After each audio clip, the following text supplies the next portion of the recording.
en train d'étudier, que nous allons étudier la thématique de l'enseignement de la grâce, où la grâce nous enseigne. Alors, quand on parle de grâce, aujourd'hui, je pense que nous entendons beaucoup de choses sur la grâce. Il y a de ceux qui sont pour la grâce, ceux qui sont contre la grâce, ceux qui sont pour la grâce extrême, d'autres qui sont pour la grâce réduite. Il y a plusieurs controverses qui euh, sont autour de la grâce. Et ces controverses-là ne datent pas de notre époque. D'ailleurs, lorsque les apôtres prêchaient la grâce, notamment que ce soit l'apôtre Paul ou Pierre, certainement on y reviendra, il y avait une controverse sur la grâce. Il y avait ceux qui s'attaquaient à la grâce, il y avait ceux qui comprenaient mal la grâce, donc transformer la grâce, changer la grâce en ce que la grâce n'était pas. Et ce combat a toujours été de tout temps. Les controverses sur la grâce ont été de tout temps. Voilà pourquoi il est important pour nous, en chaque temps et notamment en notre temps, de bien comprendre ce que c'est que la grâce de notre Seigneur Jésus-Christ, afin de ne pas tomber dans les dangers dans lesquels on tombe souvent ou qui se répètent de génération en génération. C'est pourquoi nous commençons cette session sur l'enseignement de la grâce, où la grâce nous enseigne sur les dangers d'une grâce mal comprise, ce qui va nous permettre d'introduire et de pouvoir après voir quels sont ces enseignements-là. Alors, nous allons, euh, excusez-moi, voilà. Donc, le premier danger auquel on peut être confronté quand on parle de grâce, c'est une mauvaise interprétation de la grâce. Donc, si nous pouvons lire notre premier texte, aidez-moi quand on aura des textes, si on peut les préparer pour que l'on aille un peu plus vite. Donc là, nous allons commencer par 2 Pierre chapitre 3, versets 15 à 16.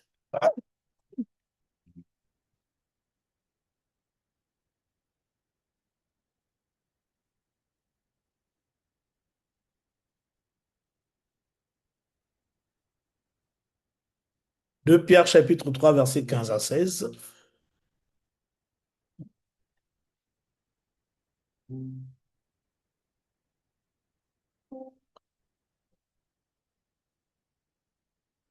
Alors, De bon, moi, Pierre, de oui, Pierre, chapitre 3, je vais faire la lecture pour nous. amen, Versets 15 à 16, il est écrit, euh, Croyez que la patience de notre Seigneur est votre salut. Comme notre bien-aimé frère Paul vous l'a aussi écrit, selon la sagesse qui lui a été donnée. Verset 16, c'est ce qu'il a fait dans toutes les lettres où il parle de ces choses, dans lesquelles il y a des points difficiles à comprendre, dont des personnes ignorantes et mal affermies tordent le sens, comme celui des autres Écritures, pour leur propre ruine. Amen. amen. Donc, dans ce texte, l'apôtre Pierre nous parle, fait allusion au frère Paul, qui est l'apôtre Paul, parlant des enseignements de l'apôtre Paul. Et nous savons que l'apôtre Paul, dans ses enseignements, a principalement parlé de la grâce. Les enseignements pauliniens sont empreints de grâce du début jusqu'à la fin. On l'appelle l'apôtre de la grâce parce que c'est celui par qui Dieu a passé pour vraiment nous expliquer en profondeur la grâce. Et Pierre, en parlant, nous révèle que ces enseignements de Paul comportent des points difficiles à comprendre. Donc, le message de la grâce cause autant de controverses aussi parce que dans le message de la grâce, il y a beaucoup de points difficiles à comprendre. Et surtout pour des gens ignorants, il le précise, et mal affermis. Donc, lorsqu'on est mal affermi dans cet enseignement de la grâce, il est possible qu'on torde le sens de ce qui est dit, c'est-à-dire qu'on tombe dans une mauvaise interprétation de la grâce, en faisant dire à la grâce ce qu'elle ne dit pas et en ne faisant pas dire à la grâce ce qu'elle dit. Donc, le danger de mal connaître la grâce, et ce qui fait que nous avons besoin d'étudier cette grâce-là en long et en large, c'est justement pour ne pas être dans de ne pas tomber dans ce premier danger-là, dans une mauvaise interprétation de la grâce. Nous ne devons pas être ignorants ni mal affermis dans la grâce, parce que l'ignorance et le mauvais affermissement dans la grâce nous expose à une mauvaise compréhension et interprétation de celle-ci. Ça, c'est très important. Donc, je pense que le Seigneur a inspiré à son serviteur toute cette thématique sur la grâce. Nous en sommes à la quatrième session. Certainement parce que le Seigneur veut nous bâtir, veut nous former dans cette thématique de la grâce pour que nous ne tombions pas dans de mauvaises interprétations de la grâce. Donc ça, c'est le premier danger qui explique pourquoi finalement on passe beaucoup de temps à étudier la grâce. Alors, le deuxième point, c'est la ruine ou la perdition. Dans le texte que nous venons de lire, le texte se termine en disant pour leur propre ruine. D'autres versets disent pour leur propre perdition. Et je nous propose de lire un deuxième texte, 1 Corinthiens 15, versets 1 à 2, qui complète ce point-là. 1 Corinthiens chapitre 15, versets 1 à 2. 1 Corinthiens chapitre 15, verset 1 à 2, il est écrit, je vous rappelle, frères, l'évangile qui vous est annoncé, que vous avez reçu, dans lequel vous avez persévéré. Verset 2, et par lequel vous êtes sauvés, si vous le retenez tel que je vous l'ai annoncé. Autrement, vous aurez cru en vain. Amen. Amen. Nous voyons, frère, euh, bon, c'est une formation pour les ministres. Et comme on l'a dit, les ministres, ce ne sont pas que les cinq ministères, mais c'est tout croyant qui est au service de Christ. Et peu importe ta place dans le corps, nous sommes appelés à proclamer l'évangile de notre Seigneur Jésus-Christ. La Bible dit que nous avons reçu le ministère de la réconciliation. Et ce ministère est pour tous les saints. Nous avons un message à annoncer. Alors, le danger, enfin, donc, la responsabilité est grande par rapport à ce que nous annonçons. Dans le texte que mon frère vient de lire dans 1 Corinthiens 15, l'apôtre Paul parle aux Corinthiens en faisant référence au message qu'il leur a annoncé, à l'évangile qu'il leur a annoncé. Mais il leur donne un avertissement en disant que cet évangile sauve s'il est retenu dans les termes dans lesquels il est annoncé.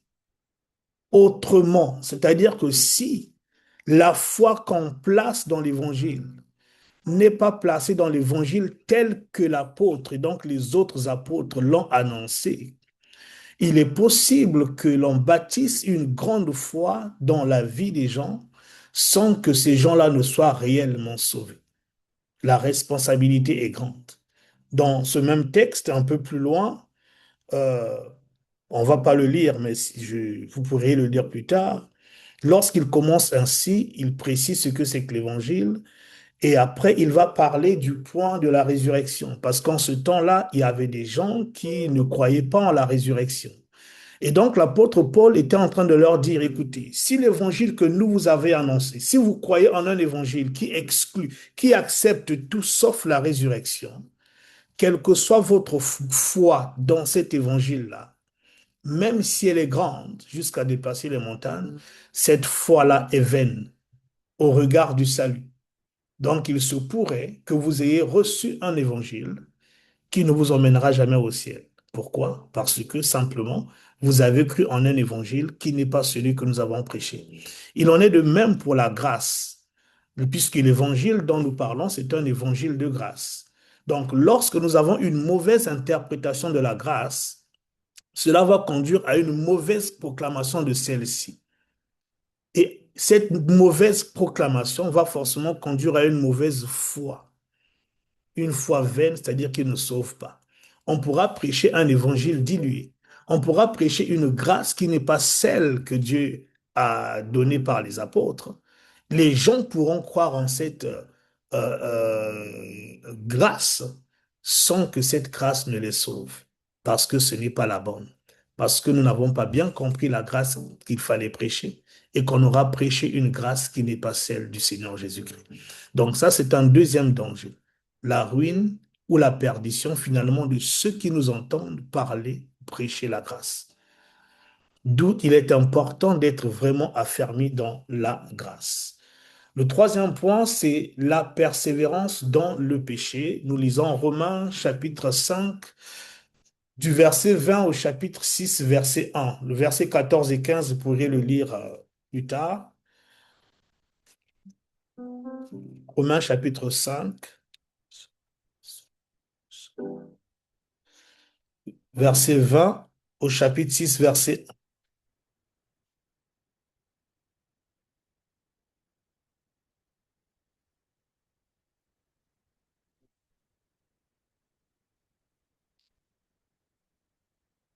Romains chapitre 5 au verset 20, il est écrit, Or la foi est intervenue pour que l'offense abondât. Mais là où le péché a abondé, la grâce a surabondé.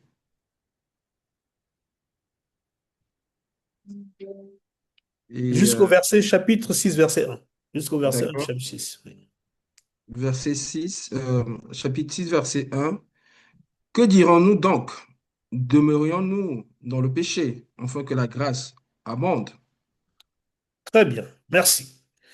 Nous voyons, la prédication de la grâce pose souvent problème lorsqu'il est question de traiter la grâce au regard du péché. Parce qu'effectivement, au regard du péché, la grâce semble dire des choses qui peuvent faire croire qu'elle encourage, que la grâce encourage le péché. Dans le texte, dans le verset 20, on nous dit que là où le péché a abondé, la grâce a surabondé. Donc, si le péché est là, mais la grâce est allée au-delà. Alors, les gens peuvent croire que vu qu'il en est ainsi et que nous avons besoin de grâce, nous devons davantage pécher pour que la grâce surabonde davantage.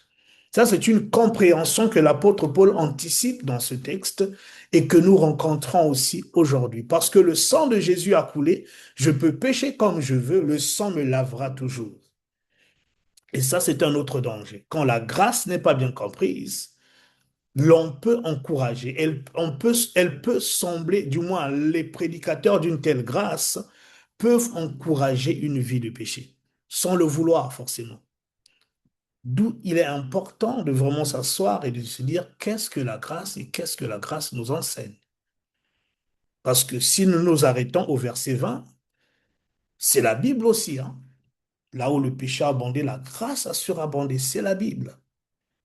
Si on s'arrête là, donc on peut croire que la Bible nous encourage donc à pécher parce que la grâce va surabonder, alors que le propos de la grâce n'est pas là. Au verset 2, que j'aurais dû proposer de lire, verset 2 du chapitre 6, l'apôtre répond, loin de là.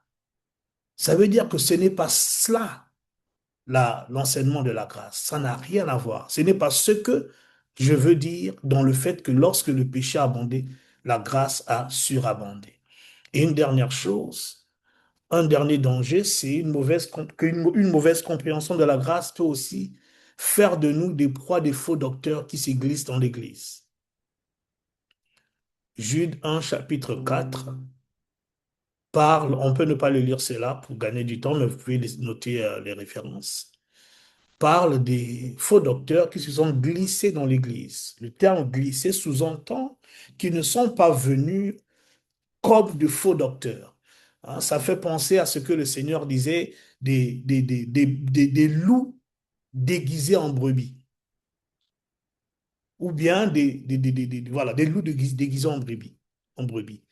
L'apôtre Paul parle de Satan qui se déguise en ange de lumière, que ses ministres aussi se déguisent. Donc, il peut y avoir des gens qui viennent, qui sont dans l'Église, qui viennent dans l'Église se faisant passer pour d'authentiques hommes de Dieu, mais enseignant un message de la grâce qui est loin de ce que le Seigneur nous a donné par ses saints prophètes et ses saints apôtres. Donc, il y a, voilà plus ou moins les quatre. Il y en a bien sûr d'autres, hein. Moi, je me suis arrêté aux quatre, juste pour introduire le propos. Quatre dangers auxquels on peut être confronté lorsque la grâce est mal comprise. Alors, Dieu, heureusement, ne nous a pas laissé sans aide, parce que Dieu avait prévu, vous savez, Dieu sait tout ce qui va, Dieu sait toutes choses en avance.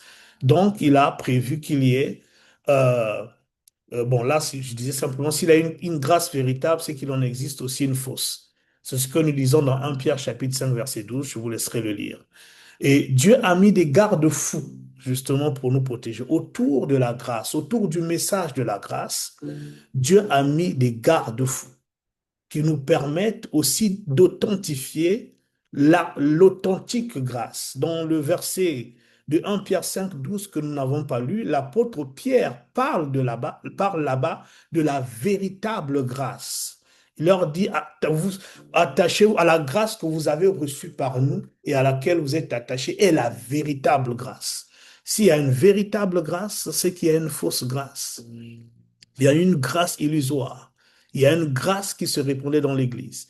Et pour ne pas que les brebis du Seigneur se retrouvent en proie à tous ces dangers, le Seigneur a mis des garde-fous autour de la grâce pour qu'on puisse authentifier la véritable grâce. Alors, donc, ce qu'on peut retenir premièrement, c'est que la grâce ne vient pas sans cadre. Ça, c'est quelque chose d'important. Une grâce qui n'a pas de cadre, il faut faire attention à cette grâce. Quand vous entendez un message, ou bien quand vous-même vous concevez une grâce qui n'a pas de cadre, c'est déjà une alerte en soi. La grâce vient avec un cadre. Et ce cadre-là se trouve être la vérité. Dans Jean 1, chapitre 1, nous pouvons lire ce verset, verset 17, que nous connaissons bien. La Bible dit, ou on peut le citer puisque c'est un texte assez connu, je crois. Euh, je vais le lire pour nous rapidement. Car la loi a été donnée par Moïse, la grâce et la vérité sont venues par Jésus-Christ. En d'autres termes, lorsque Jésus est venu, il n'est pas venu qu'avec la grâce. Ou autrement dit, quand la grâce est venue, elle n'est pas venue seule. Dieu s'est arrangé en envoyant la grâce à envoyer avec elle la vérité. Il n'y a pas de grâce sans vérité. Et la vérité a été envoyée pour être un garde-fou à la grâce. Ça, c'est ce que ce verset dit. Si nous lisons, d'ailleurs, le verset 14 aussi, on dit, et la parole a été faite chair et elle a habité parmi nous, pleine de grâce et de vérité. Vous voyez? La grâce n'est pas sans la vérité. La grâce va de pair avec la vérité. Donc, celui qui veut vivre dans la grâce doit comprendre et se soumettre à la vérité qui l'accompagne. Ça, c'est important. Celui qui veut vivre dans la grâce doit comprendre et se soumettre à la vérité qui l'accompagne. Trop de fois, nous recevons des grâces du Seigneur et ignorons la vérité derrière ces grâces. Alors, ce qui arrive, c'est que nous faisons de la grâce ce que nous pensons être bon. Nous ne sommes pas toujours mal intentionnés, mais notre façon de penser, nos pensées ne sont pas les pensées du Seigneur. Nous faisons souvent avec la grâce du Seigneur ce que nous pensons être bon et qui souvent est loin de ce que le Seigneur avait fait. Lorsque vous considérez par exemple l'histoire de Cyrus, je crois que vous connaissez ce roi Cyrus dans l'Ancien Testament, dans Esdras notamment, sa venue avait été prophétisée 200 ans avant sa naissance par Ésaïe. On est dans Ésaïe 44, Ésaïe 44, fin 44, début 45. Dieu prophétise la venue de ce roi, la naissance de ce roi, Cyrus. Ce sera mon serviteur. Il ordonnera la reconstruction du temple. Je ferai ceci pour lui. Je lui donnerai les trésors. Je lui donnerai ceci. Je lui donnerai cela. Et ce roi naît. Il gouverne. Son royaume s'étend jusqu'aux extrémités de la terre. Mais jusque-là, Cyrus n'était pas dans la vérité de la grâce. Il avait reçu de Dieu une grâce. On l'appelait même roi des rois. Il avait reçu de Dieu de dominer sur tous les territoires de la terre, mais sans accomplir la volonté de Dieu pour lui, qui avait été prophétisée 200 ans avant. Pourquoi? Parce qu'il était juste ignorant. Il ne savait pas que c'était déjà une grâce, parce qu'il n'était pas bien sûr du peuple de Dieu. que c'était une grâce que d'avoir cette position, qui n'était pas dans cette position et qui n'avait pas gagné toutes ses conquêtes juste par la force de sa main, mais que c'était la grâce que Dieu avait prononcée sur lui. Mais cette grâce avait un objectif. Il était ignorant de cela jusqu'à ce que le Seigneur lui révèle la raison pour laquelle il lui avait donné cette position d'autorité. Et c'est ça la vérité derrière la grâce. Tu peux avoir un ministère, tu peux avoir des dons, tu peux avoir des facultés, tu peux avoir des positions, tu peux avoir des promotions, tu peux avoir des contacts, tu peux avoir des finances que Dieu te donne. Mais il te faut savoir quelle est la vérité derrière tout ce que Dieu m'a donné. Tu peux être Joseph d'Arimathée. Tu nais et puis tu deviens un homme riche. Mais tu ne sais pas que c'est à propos de toi qu'Ésaïe 53 avait dit, en parlant du Fils de Dieu, qu'il partagera le tombeau avec le riche. Donc, ta richesse avait déjà été prophétisée 700 ans avant. Toi, tu nais Joseph d'Arimathée, et puis bon, tu t'enrichis, et tu ne sais pas pourquoi Dieu a permis, jusqu'à ce qu'au moment donné, Dieu a révélé. Et en fait, toi, ta richesse, c'est parce que il fallait que la prophétie s'accomplisse. Oui. Ce qui nous laisse, qui nous fait faire des dégâts dans l'œuvre de Dieu, même quand on est bien intentionné, c'est quand nous sommes ignorants de la vérité derrière la grâce que nous avons reçue. C'est pourquoi il nous faut comprendre et nous soumettre à la vérité qui accompagne la grâce. Nous avons besoin de comprendre, Seigneur, quelle est la grâce derrière, quelle est la vérité plutôt derrière la grâce que tu m'as donnée. Ça va te permettre de te garder. Ça va garder ton ministère, ça va garder ta famille, ça va garder tes projets. Tu ne vas pas te permettre de tout faire comme toi tu penses, mais tu consacreras ton temps à l'accomplissement de la vérité que Dieu t'aura révélée concernant cette grâce. Chaque grâce que Dieu nous donne a une vérité. Et cette vérité, c'est ça qui nous sert de garde-fou. Donc, c'est important de comprendre ces choses-là. Donc, la grâce divine authentique n'est pas sans la vérité qui l'accompagne. Chaque fois que tu as une grâce, on insiste, j'insiste encore et encore, chaque fois qu'il y a une grâce que tu reçois, tu dois chercher à savoir quelle est la vérité qui l'accompagne. Dieu ne donne jamais la grâce sans la vérité. Même si dans le temps, aujourd'hui, tu ne connais pas la vérité, mais cherche la vérité derrière. Toute grâce qui vient sans vérité, il est probable que ce ne soit pas la grâce véritable.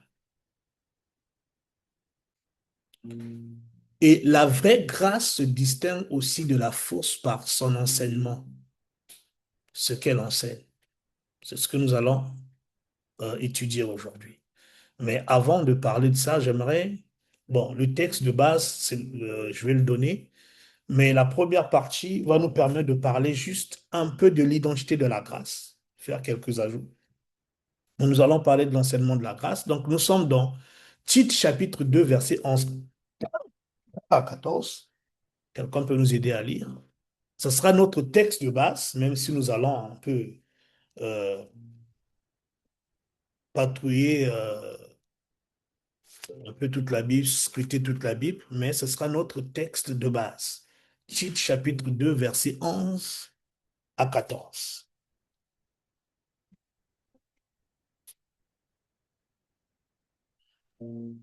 Tite chapitre 2, versets 11 à 14. Il est écrit, c'est pas la grâce de Dieu, car la grâce de Dieu, source de salut pour tous les hommes, a été manifestée. Elle nous enseigne à renoncer à l'impureté et aux convoitises mondaines et à vivre dans le siècle présent selon la sagesse, la justice et la piété, en attendant la bienheureuse espérance et la manifestation de la gloire du grand Dieu et de notre Seigneur Jésus-Christ. Verset 14, qui s'est donné lui-même pour nous, afin de nous racheter de toute iniquité et de se faire un peu qui lui appartienne, purifié par lui et zélé pour les bonnes œuvres. Amen. Amen.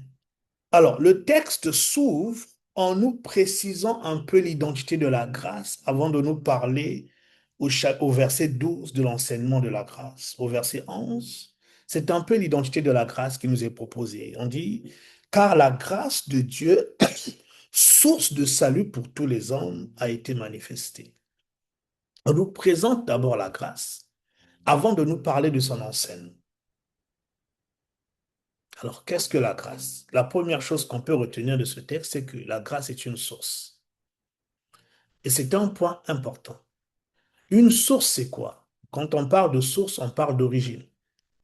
On parle de début. On parle de commencement. On parle de point de départ. On parle aussi de raison de quelque chose. Donc, quand on dit que la grâce est une source, c'est que la grâce est l'origine de quelque chose. Que la grâce est le point de départ de quelque chose. La grâce est la raison de quelque chose. En fait, la grâce est la source ultime. La source ultime en ce qu'elle précède toute chose divine. Tout ce que Dieu fait a commencé par la grâce. Tout ce que Dieu fait.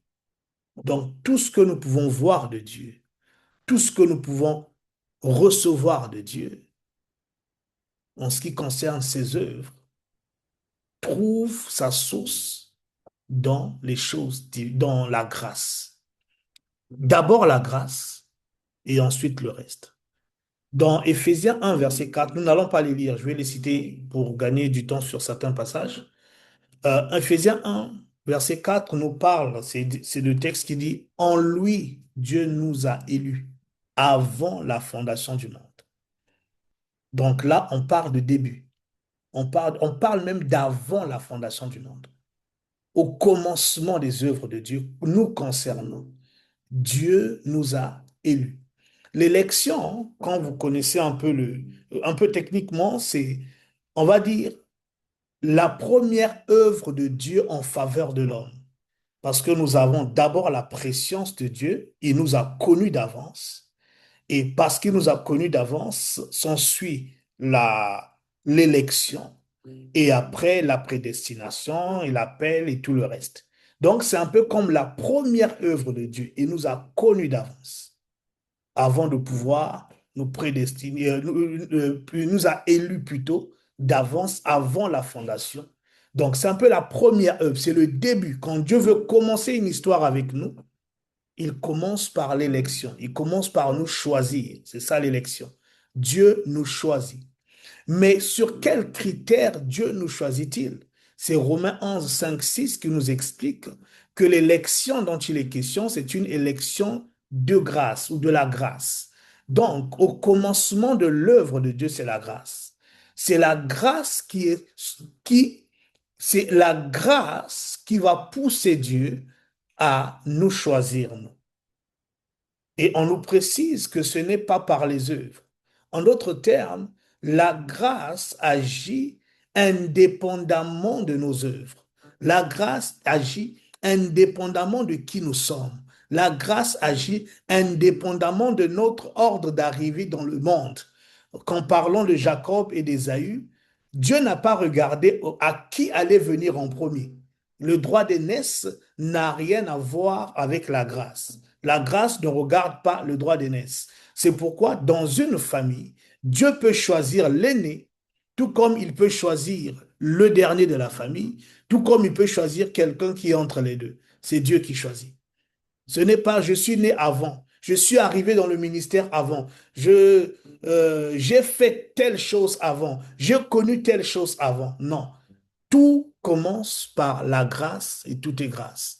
Et ça, c'est quelque chose que dans l'Église, nous devons absolument connaître et accepter. Pourquoi? Parce que souvent, ce qui arrive, quand Dieu, par exemple, élève quelqu'un à côté de nous, la jalousie commence tout bêtement comme ça. Parce qu'on ne sait pas apprécier le choix de Dieu ou accepter, nous soumettre au choix de Dieu.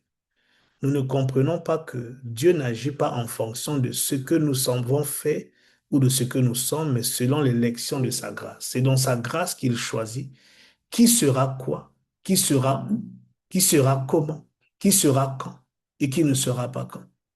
C'est par exemple dans l'élection de la grâce que Dieu a choisi que tu ne sois pas le père de ton père ou la mère de ta mère. Pourquoi tu n'es pas né avant tes parents? Pourquoi je ne suis pas né avant mes parents? Qu'est-ce que mes parents avaient montré dans l'éternité à Dieu pour dire non, nous, on mérite de naître avant lui, même dans les ministères. Pourquoi Dieu n'a pas fait de toi, si par exemple tu as un père spirituel, pourquoi c'est pas toi qui es le père spirituel? Vous voyez? Ça n'a rien à voir avec des choses que les gens auraient fait. Non. Puisque l'apôtre Paul nous dit que c'est dès le sein de ma mère, Dieu m'avait déjà consacré. Jérémie nous dit la même chose. Donc, ça n'a rien à voir avec ce qu'ils sont dans le temps. Voilà pourquoi des fois, tu peux être plus doué que quelqu'un d'autre, plus doué que tes parents, surtout encore nos parents physiques, des fois, bon, ça passe. Parce que je ne sais pas, l'éducation fait qu'on sait que papa c'est papa, maman c'est maman. Mais dans le ministère, souvent, on a ces combats qui viennent. C'est-à-dire que je vois que je suis plus doué, j'ai plus de capacité que mon père spirituel, ma mère spirituelle, ou bien mon leader, mon responsable de département. Quand je vois que je fais mieux que lui, très souvent le cœur s'élève. On a tendance à vouloir monter au-dessus. On a du mal à accepter de plus en plus son autorité. Parce qu'on a l'impression que mais il est trop faible. Mais oh, non, Dieu ne s'est pas trompé. Dieu ne s'est pas trompé. Dieu ne s'est pas trompé. Et pourquoi il ne s'est pas trompé? Parce que Dieu agit par grâce. Et nous devons l'accepter. Si Dieu a fait telle grâce à l'autre et pas à moi, ça ne doit pas être un sujet de jalousie, un sujet de colère, un sujet de me dire, oui, je voulais avoir telle grâce, je voulais opérer comme ceci, pourquoi c'est lui et pas moi? Dieu sait. Ce qui est sûr, c'est que ce n'est pas parce que l'autre est en avant, que l'autre fait plus, qu'il aura forcément la plus grande couronne aussi. Ça n'a rien à voir. Donc, nous devons être à l'aise avec cette idée. La grâce est la source de toutes choses. Tout est grâce. Tout ce que Dieu est précédé par la grâce. C'est dans sa grâce que les choses sont faites. Et ça va nous faciliter la vie sur la terre. Et puis on nous a dit quelle est la source de... On dit la grâce, source de salut pour tous les hommes, a été manifestée. Nous nous disons, elle est la source de tout. Pourquoi? Alors, le texte dit que la grâce est la source de salut qui nous vient de Dieu. Mais pour les lecteurs de la Bible, je pense qu'on sait que le salut en grec parle un peu de tout. Le salut, ce n'est pas juste le salut de l'âme. Le salut en grec, c'est la délivrance, c'est la rédemption, c'est le secours, la protection, etc., etc. Donc, quand on parle de salut ici, en réalité, on parle de tout. Donc, tout ce que l'on peut attendre de Dieu vient de la grâce, découle de la grâce. Et ça, c'est plutôt une bonne nouvelle. Pourquoi? Parce que nous ne serons jamais assez parfaits ni assez qualifiés pour mériter des choses de Dieu. Jamais parfait ni assez qualifié. Ça ne veut pas dire qu'on ne doit pas s'efforcer. Ce n'est pas ce que je suis en train de dire, comprenons bien. Mais quels que soient nos efforts, ils ne seront jamais équivalents aux grâces que nous recevons de Dieu, à la faveur de Dieu, à l'œuvre de Dieu dans nos vies ou avec nous. Tout découle de la grâce. Et quand on sait ça, ça facilite la tâche. Donc c'est pour cela qu'on dit que la grâce est la source de tout. Parce que dans le salut, il y a le tout. Donc, on peut dire autrement tout ce dont nous avons besoin, que ce soit en tant que ministre de Christ, que ce soit en tant qu'enfant de Dieu, est pourvu par la grâce. Nous connaissons Hébreux 4,16, donc je passe un peu vite. Approchez-vous du trône de la grâce afin d'obtenir miséricorde et trouver grâce. Pourquoi? Pour être secouru dans tous vos besoins. Vous entendez?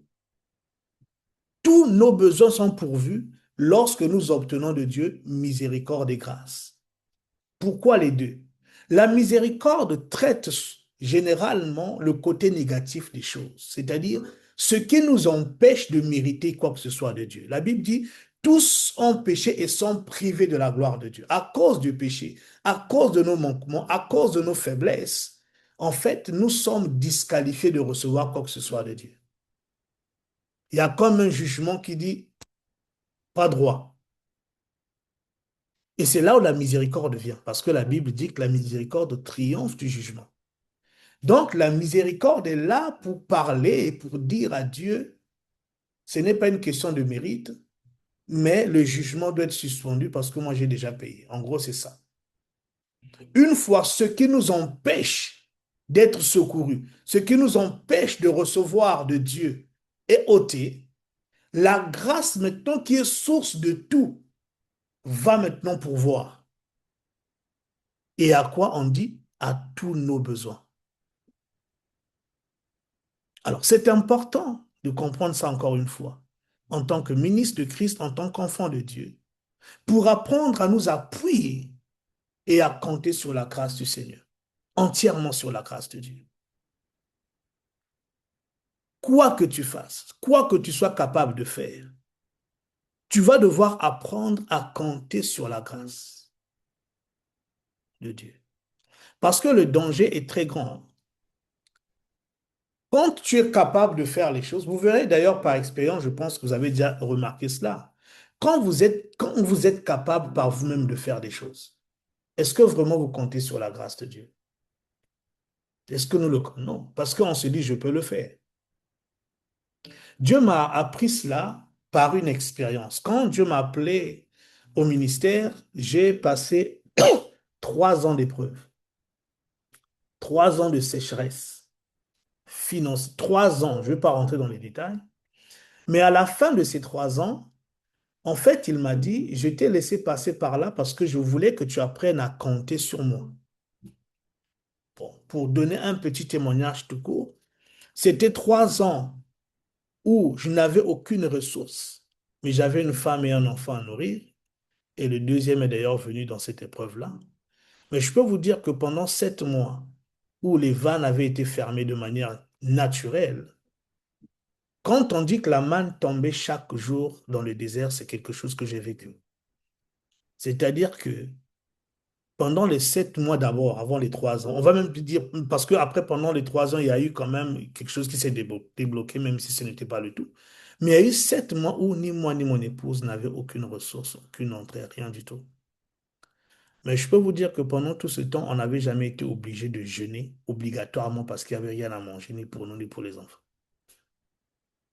Dieu pourvoyait, je ne sais pas. On n'allait pas quémander aux gens. On n'allait pas demander aux gens.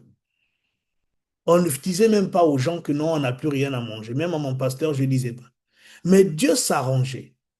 Dès que ce que nous avions était sur le point de finir, de ravitailler, de toucher un cœur, de faire, mais de ravitailler. Et dès que les ressources que nous avions arrivaient à terme, je commençais à paniquer. Je commençais à paniquer. Et puis Dieu faisait les miracles. Et puis, au bout de 3 ans, d'abord 7 mois, et puis au bout de 3 ans, je n'avais toujours pas compris la leçon. Et c'est là où le Seigneur m'a un peu repris là-dessus et j'ai compris que ce qu'il voulait en fait, c'est que j'apprenne à compter sur lui, à ne pas compter sur ma poche. Il voulait me révéler que ce que ça veut dire qu'il est mon Père. Il est mon Père, ce n'est pas quelque chose à proclamer simplement. C'est une réalité à vivre. Et un Père pour voir. Et il voulait que j'apprenne à compter. Donc, il avait tout enlevé pour que j'apprenne à compter uniquement sur lui. Et ce que j'ai appris à faire, même quand il n'y a pas, je compte sur Dieu. Mais voilà maintenant où le danger est venu. Quand le Seigneur maintenant a permis que bon, là, tout reprenne, j'ai un travail et puis que tout reprenne comme il faut. Quand j'ai commencé à toucher un salaire, j'avais du mal à compter sur Dieu parce que je comptais sur le salaire. Dès que j'avais des besoins, c'est le salaire. Et quand le salaire ne suffit plus, tu commences à t'inquiéter. Et ça révélait que j'avais appris peut-être à compter sur lui dans le désert, dans le manque, mais je n'avais pas appris à compter dans l'abondance. L'apôtre Paul dit, j'ai appris à vivre dans l'humiliation, tout comme dans l'abondance. C'est deux écoles différentes. Et nous, des fois, c'est ce que nous faisons avec la grâce de Dieu. Quand tout va bien, mal, on sait compter sur la grâce. De toute façon, tu n'as pas le choix. On n'a pas le choix. Seigneur, il n'y a que toi. Il n'y a que toi, Seigneur. Il n'y a que toi. On chante. Et tu n'as pas le choix. Il y a des chants comme ça qu'on chante, on n'a pas le choix. Mais quand on a le choix, on les chante plus. On compte sur nous. Non. Il faut apprendre et que Dieu nous accorde la grâce d'apprendre à nous appuyer toujours sur la grâce de Dieu, quel que soit l'état dans lequel nous nous trouvons, dans l'abondance comme dans la disette, à compter sur la gloire de Dieu, la grâce de Dieu. Et c'est ce que les chrétiens primitifs ont appris à faire. Nous allons lire les deux prochains textes, Acte 14, 26 et Acte 15. Donc, aidez-moi à lire, s'il vous plaît. D'abord, juste les textes de Acte 14, 26 et 15, 40. Donc, quelqu'un pourra aussi préparer 1 Corinthiens 12, 8, 9 et 1 Pierre 1, 13. Comme ça, nous allons les lire au fur et à mesure. Et puis, la grâce est la source de tout. Je lis la parole dans Actes chapitre 14, verset 26. Amen. De là, ils s'embarquèrent pour Antioche, d'où ils avaient été recommandés à la grâce de Dieu pour l'œuvre qu'ils venaient d'accomplir. Amen. Amen. Nous entendons? Ils avaient été recommandés à la grâce de Dieu. C'est-à-dire que lorsque le Saint-Esprit, dans Acte 13, a parlé à ce conseil qui regroupait des prophètes et des docteurs à Antioche, pendant qu'ils étaient en train de jeûner servant le Seigneur, la Bible dit que le Saint-Esprit parla et dit, mettez-moi à part Barnabas et Saul pour l'œuvre à laquelle je les ai appelés. Ce texte-là révèle que lorsqu'ils ont été relâchés, on les avait recommandés à la grâce de Dieu. Donc, ils comprenaient déjà à ce moment-là l'importance de la grâce pour l'œuvre. L'appel ne suffit pas, même la prophétie ne suffit pas. Le Saint-Esprit a prophétisé. C'était une prophétie claire devant tout le monde. On ne sait pas si c'était Lucius qui avait prophétisé, si Nigel, on ne sait pas. Mais ce qui est sûr, c'est que quelqu'un a prophétisé. Peut-être même deux ou trois prophètes pour confirmer. Mettez-moi à part Barnabas et Saul. Ils ne se sont pas dit, ah, comme le Saint-Esprit a parlé, c'est fini. Il a déjà tout préparé, c'est fini, laissez-les seulement. Non. Ils ont prié, ils ont recommandé à la grâce de Dieu. C'est pas parce que Dieu a parlé que tu n'as plus besoin de grâce. Tu n'as pas besoin de te recommander ou d'être recommandé à la grâce de Dieu. Acte 15, 40, si nous pouvons.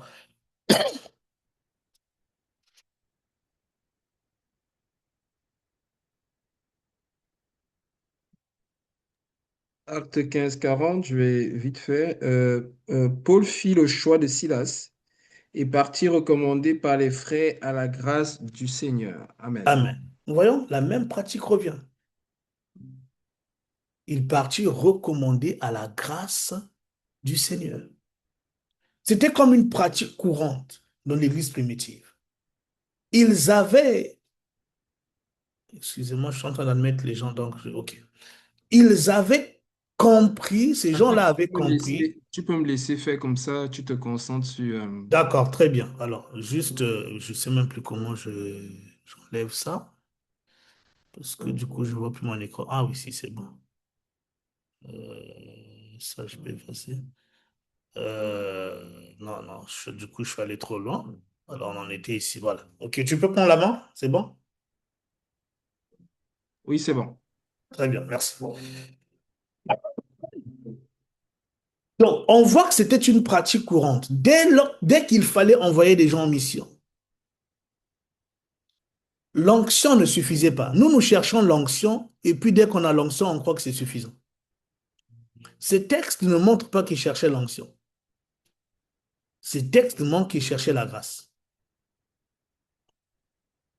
Je ne dis pas que l'onction n'est pas nécessaire, c'est pas ce que je dis.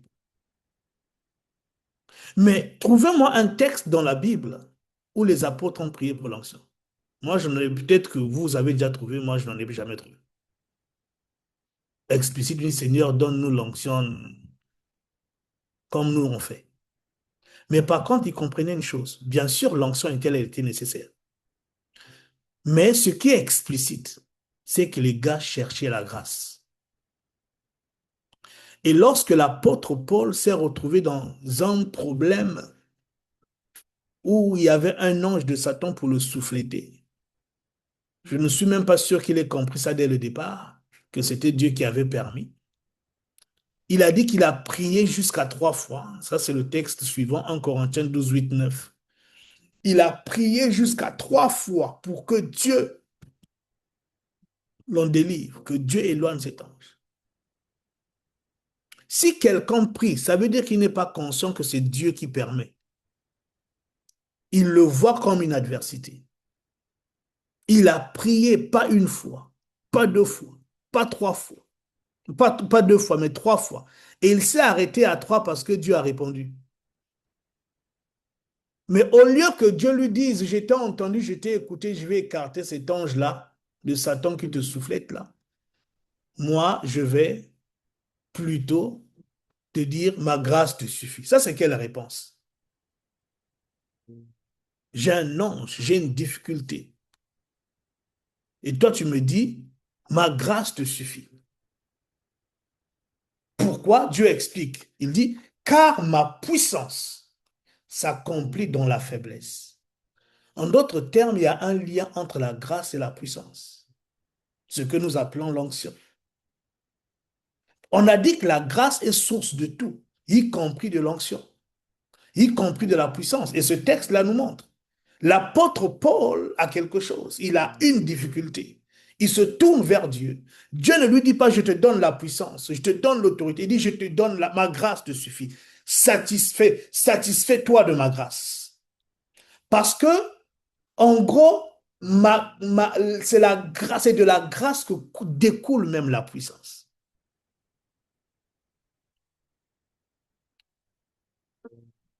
Donc, vous voyez, la grâce, ce n'est pas juste, voilà, quelque chose comme ça qui n'est pas important. Non, c'est important. La grâce, elle est importante. Nous devons apprendre à compter et à nous appuyer sur la grâce de Dieu. Et la grâce aussi est réelle. C'est-à-dire que la grâce n'est pas qu'une doctrine. Souvent, on est conscient du message de la grâce, de la doctrine de la grâce.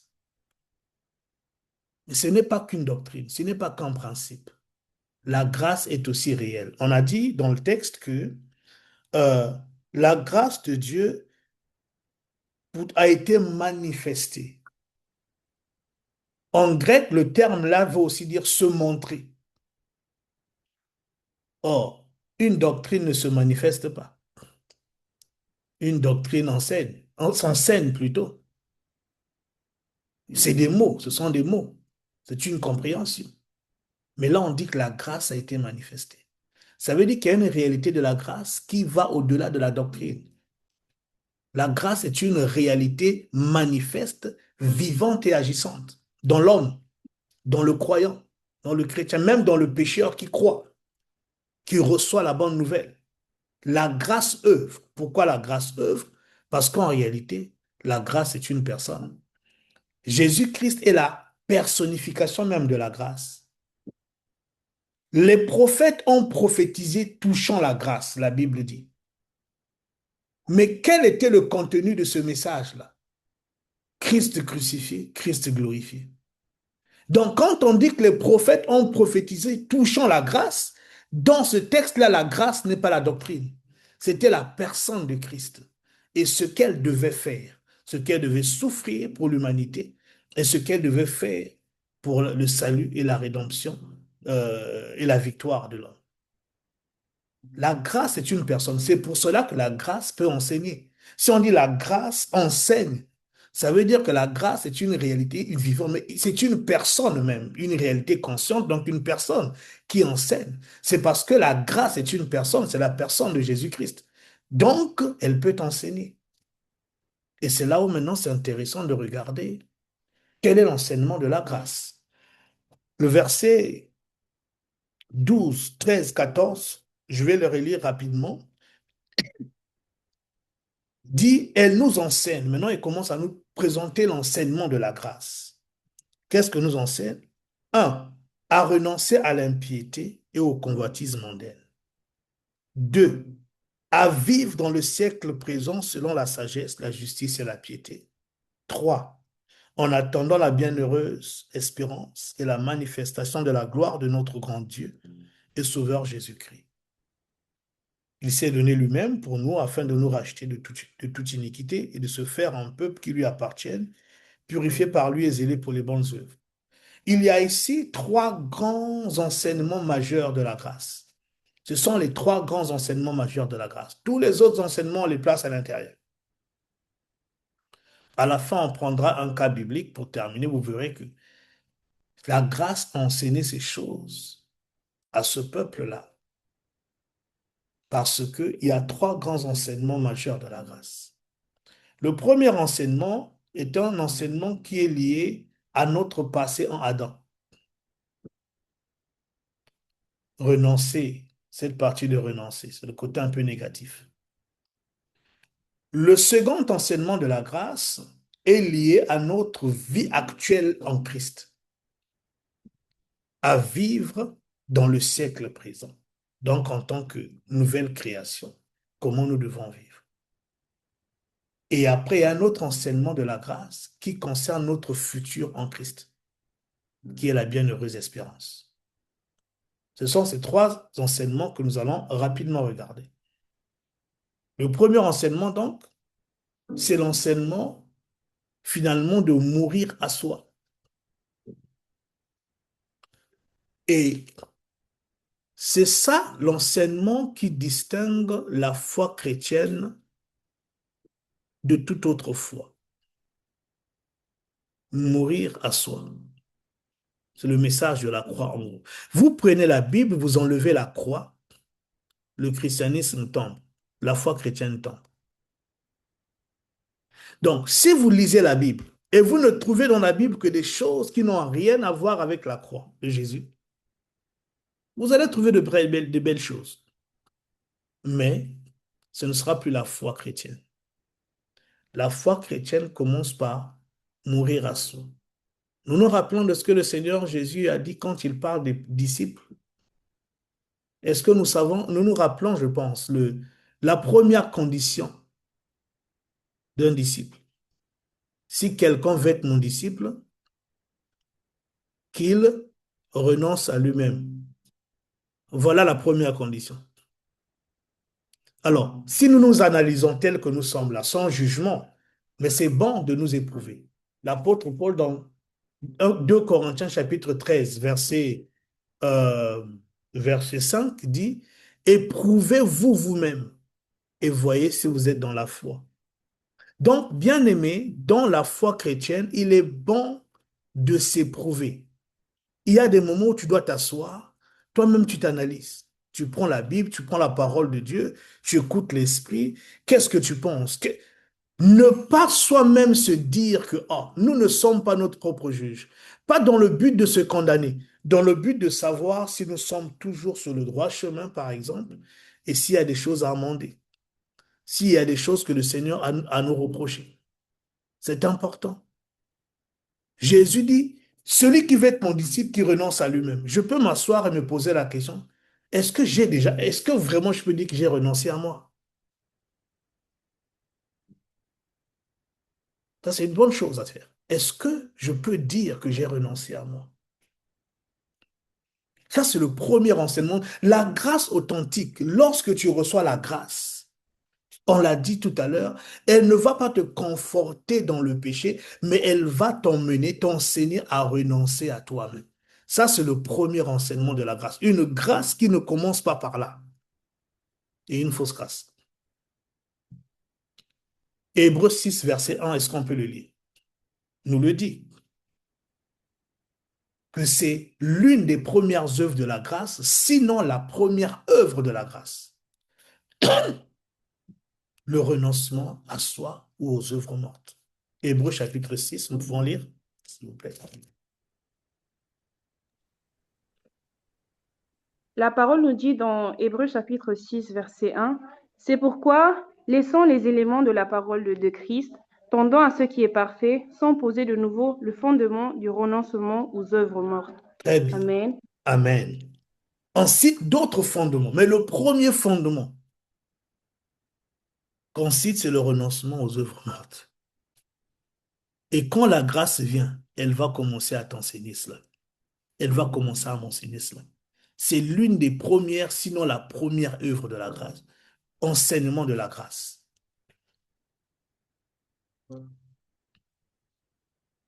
Donc voilà comment nous pouvons évaluer déjà la grâce. Qu'est-ce que la grâce que moi j'ai reçue m'enseigne? Est-ce qu'elle m'a déjà enseigné de renoncer à moi-même?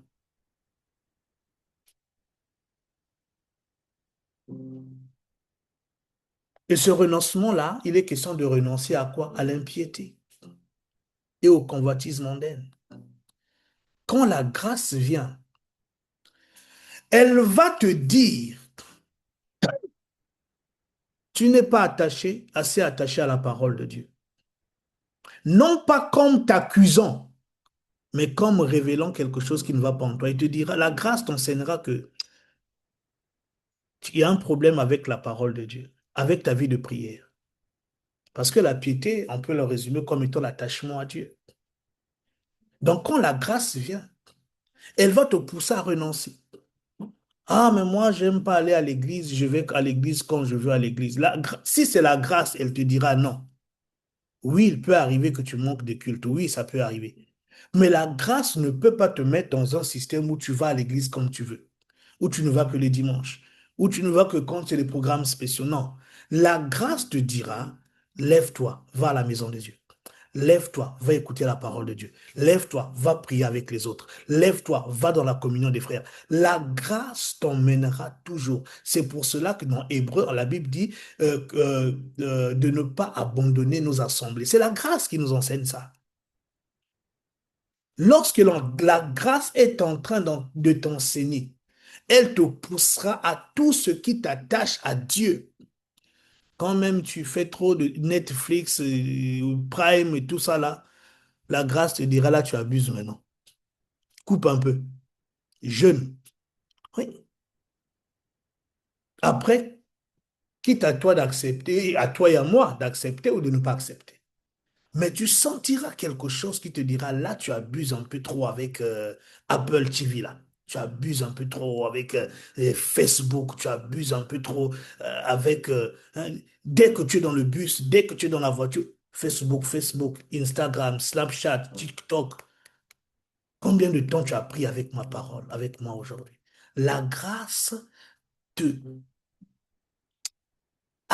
te le dira, tu le sentiras, tu seras, même la pensée viendra sous forme de pensée, sous forme, elle ne te condamne pas, mais elle te dira que là, il y a un problème, ça te montrera en toi, parce qu'elle est vivante. Quand la grâce te voit t'éloigner du Seigneur, quand elle te voit t'éloigner, ton intimité baisse, ton intensité baisse, ta consécration baisse, la grâce, compte sur la grâce pour te rappeler alors, te dire, alerte, alerte, fais attention. C'est ça qui est beau avec, vous savez, la foi chrétienne, la relation que nous avons avec le Seigneur. C'est que le Seigneur ne nous laisse pas vivre comme on veut. Et puis on attend juste le dernier jour pour découvrir. Non. Au fur et à mesure, la grâce t'enseigne.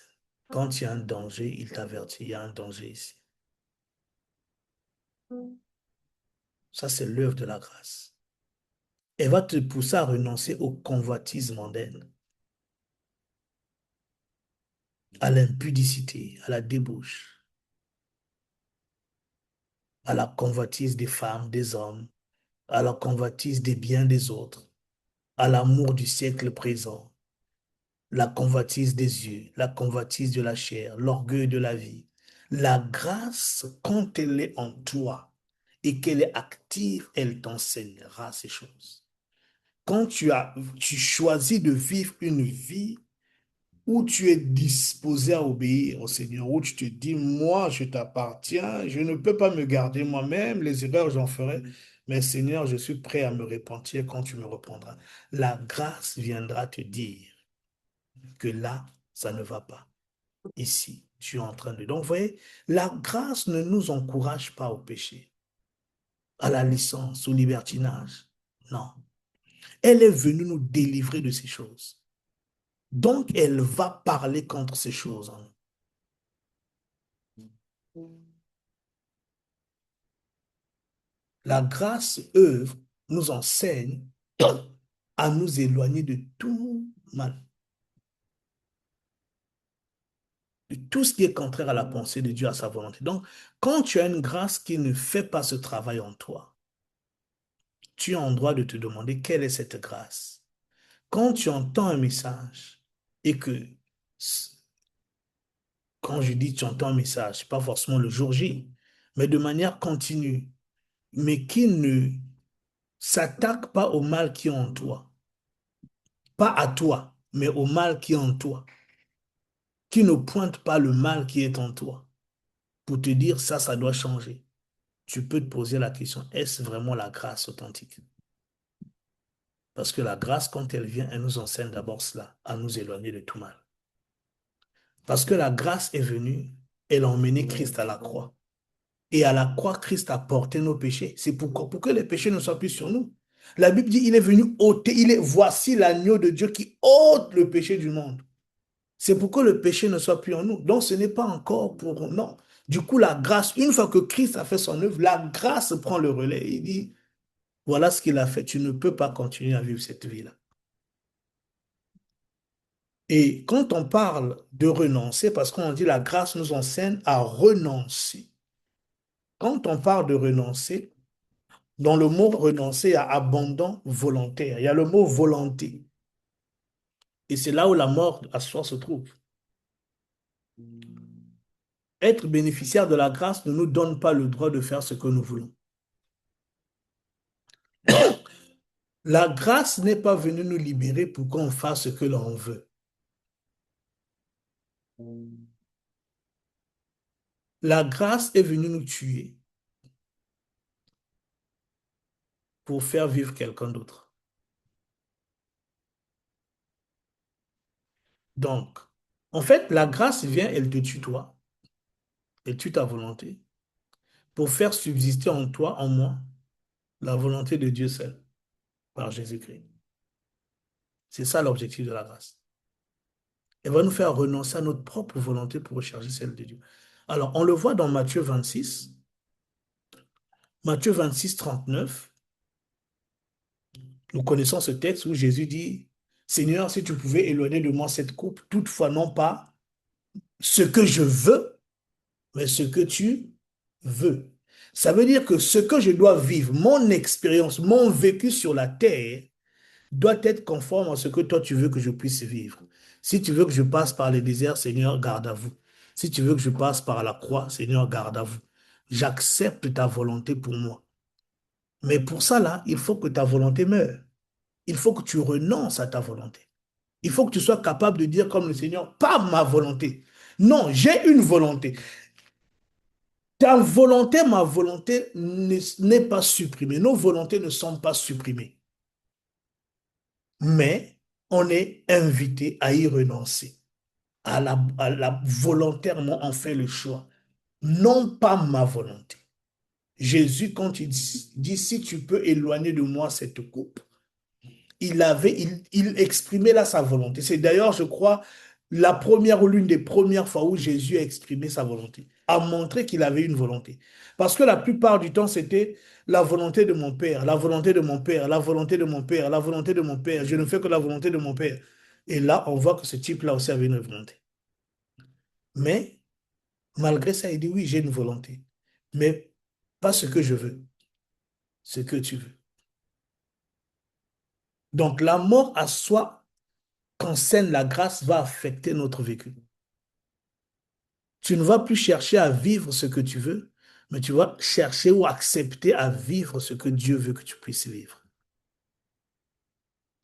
Et ça va affecter même notre vie de prière. Dans Matthieu 6, 10, la Bible dit quoi? Quand vous priez, dites, et puis parmi les prières, dit, que ta volonté soit faite sur la terre comme au ciel, pas que ma volonté.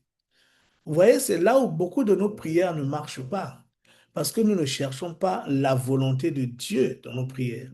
Nous cherchons nos propres volontés, qui souvent sont charnelles, motivées par la chair. Et Jésus dit, quand vous priez, non, ne cherchez pas votre volonté.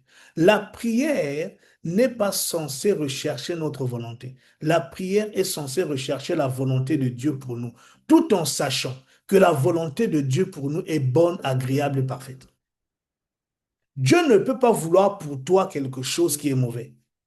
Voilà pourquoi il dit, j'ai formé sur vous des projets de paix ou de bonheur et non de malheur. J'ai formé. Donc mes projets pour vous, même s'ils paraissent bizarres, ce sont des projets de bonheur et non de malheur. Et maintenant, il faut apprendre à accepter ces projets-là. Et dans notre prière, à dire, Seigneur, pas ma volonté, mais ta volonté. Donc, nous apprenons à mourir à nos requêtes charnelles et à prier selon Dieu. C'est ce que la grâce nous enseigne aussi, à mourir à nos requêtes charnelles et à vivre selon Dieu. Je vais accélérer un peu parce que le temps est passé. Euh, la question qu'on peut se poser maintenant, c'est comment le bénéficiaire de la grâce peut-il renoncer à l'impiété ou au convoitisme mondain? Donc à mourir à soi. Parce que c'est pas une chose, nous ne sommes pas dans la loi. La loi disait, ne fais pas ceci, ne mange pas, tu ne tueras pas. Ok. Mais qui est arrivé? Moïse qui a donné ça lui-même, c'était un meurtrier. Même si on dira qu'il avait tué avant. La loi te dit ce qu'il faut faire sans te donner la capacité de le faire. La grâce, elle, te donne la capacité de le faire. Donc, quand la grâce t'enseigne, c'est une bonne chose. Donc, la bonne nouvelle qu'il faut déjà retenir, c'est que c'est la grâce elle-même qui nous enseigne à y renoncer. C'est un enseignement, il y a un travail intérieur de la grâce qui t'enseigne, qui m'enseigne à renoncer au mal. C'est intérieur. Tu peux être là. Vous voyez, un jour, je vous raconte ce témoignage-là, un jour, j'étais tenté un peu par des pensées impures. J'étais vraiment sur le point de prendre mon téléphone et puis d'aller sur, voilà, des sites qu'il ne faut pas. Et puis, le Seigneur a fait passer dans mon cœur, je ne sais plus c'était quel texte, voilà, l'offense. Une pensée sur l'offense, c'est-à-dire quand nous péchons, nous l'offensons. Et puis, par curiosité, en fait, je suis allé sur Internet, mais offenser, ça veut dire quoi? Et puis, quand j'ai lu le texte, j'ai vu de l'impolitesse. J'ai dit, oh, oh, s'il y a quelque chose que moi je déteste, c'est l'impolitesse. Ah, les gens impolis, je déteste. Et quand j'ai vu ça, j'ai dit donc, il veut dire que je suis impoli. Rien que ça. J'ai pris mon téléphone, j'ai fermé, c'est fini. J'ai dit, c'est bon. Je refuse d'être impoli. Parce que j'en veux aux autres quand ils sont impolis. Moi, impoli devant Dieu, moi, impoli. Ah non, jamais. Vous voyez comment la grâce fait? La grâce enseigne. La grâce enseigne. Si seulement nous pouvons laisser la grâce nous enseigner. Comptons sur la grâce. Ce n'est pas une fatalité si tu ne sais pas faire quelque chose ou tu n'es pas capable. Mais si tu sais compter sur la grâce saura où te prendre, comment te prendre pour t'en sortir. Elle saura comment te faire renoncer à ce que moi je posais pendant longtemps, j'ai lutté avec ces choses et dit au Seigneur, mais ok, on me dit de ne pas aimer, mais ta parole dit, n'aimez point le monde ni les choses qui sont dans le monde. Et je lui ai posé la question. Comment fait-on pour ne pas aimer ce que l'on aime? Vous avez déjà été frère, sœur, là où vous êtes là, peut-être, je pense. Vous avez déjà été amoureux de quelqu'un. Peut-être certains sont mariés, d'autres non. Mais déjà peut-être amoureux de quelqu'un. Tu aimes. Et puis on te dit non, tu ne dois pas aimer cette personne. Bon, moi, je l'aime déjà. Comment je fais pour ne plus l'aimer? Vous voyez? Comment je fais? Moi, je disais ça à Dieu, non? Ok, je comprends, je suis d'accord, tu as raison. Mais papa, j'aime déjà la chose. Comment je fais pour ne pas aimer ce que j'aime déjà? C'est quoi la solution? La grâce nous enseigne. Comptons sur la grâce de Dieu. Ne comptons pas sur nous-mêmes, je suis fort, je jeûne, je prie. Si le jeûne et la prière, comprenez-moi bien, je ne suis pas contre le jeûne ni la prière. Si tu jeûnes, prie, il faut jeûner, faut même abuser. Je ne suis pas contre ça. Ce que je suis en train de dire, c'est que si ces choses-là étaient capables, quand je parle de jeûne, de prière, ça peut être n'importe quoi d'autre, hein. Jésus ne serait pas venu mourir. On aurait seulement dit jeûner, prier, donner des offrandes, et je ne sais pas faire quoi d'autre, et puis c'est bon. Pourquoi il allait à la croix?